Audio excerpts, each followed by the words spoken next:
एक गांव में नंदू नाम का व्यक्ति अपनी पत्नी और बेटे के साथ रहा करता था। बेटा का नाम बलवंत था। बलवंत पढ़ने में बहुत अच्छा था। नंदू बाजार में समोसा बेचता था। आज समोसे ज़्यादा बनाना, कल कम पड़ गया था। ठीक है।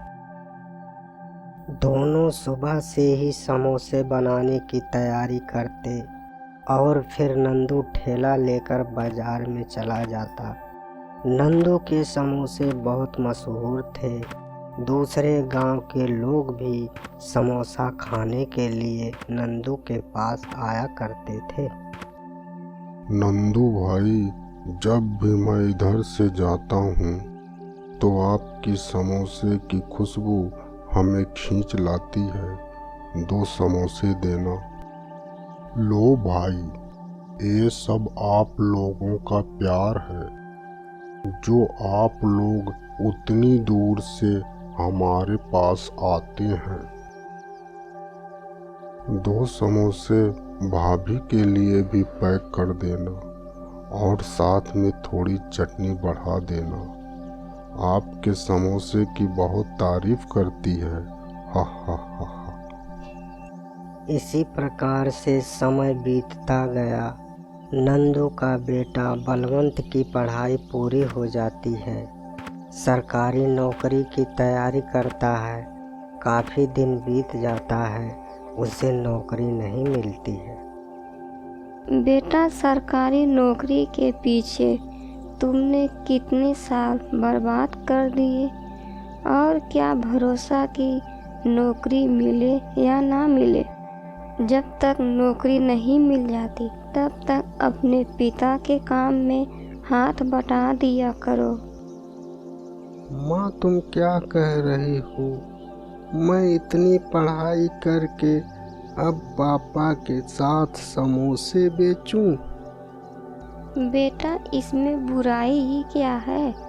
क्या माँ बाप के काम में हाथ बटाना बुरा है?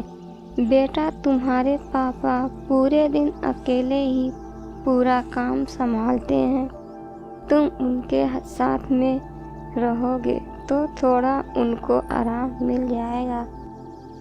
माँ, मैं प्राइवेट नौकरी कर लूँगा, पर पापा का काम नहीं करूँगा।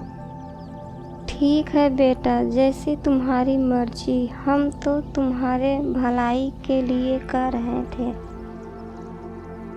बलवंत माता पिता से आज्ञा लेकर शहर के लिए निकल जाता है और उसे एक कंपनी में नौकरी मिल जाती है।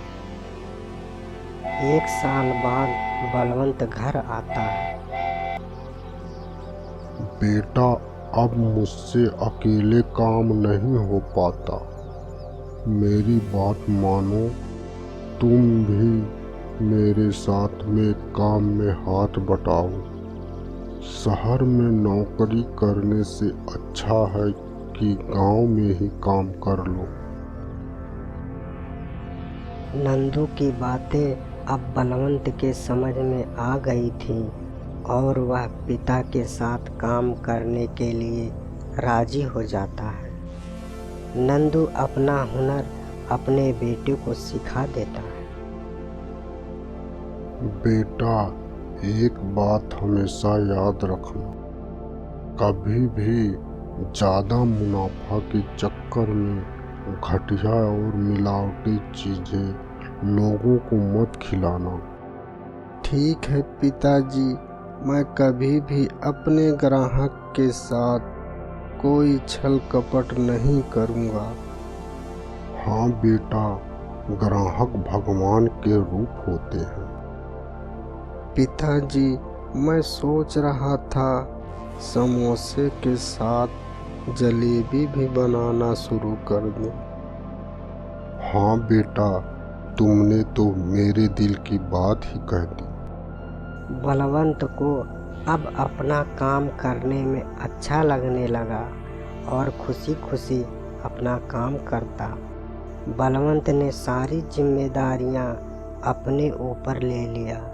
यह सब देखकर बलवंत के माता पिता की चिंताएं दूर हो गई और खुशी खुशी अपना जीवन व्यतीत करने लगे।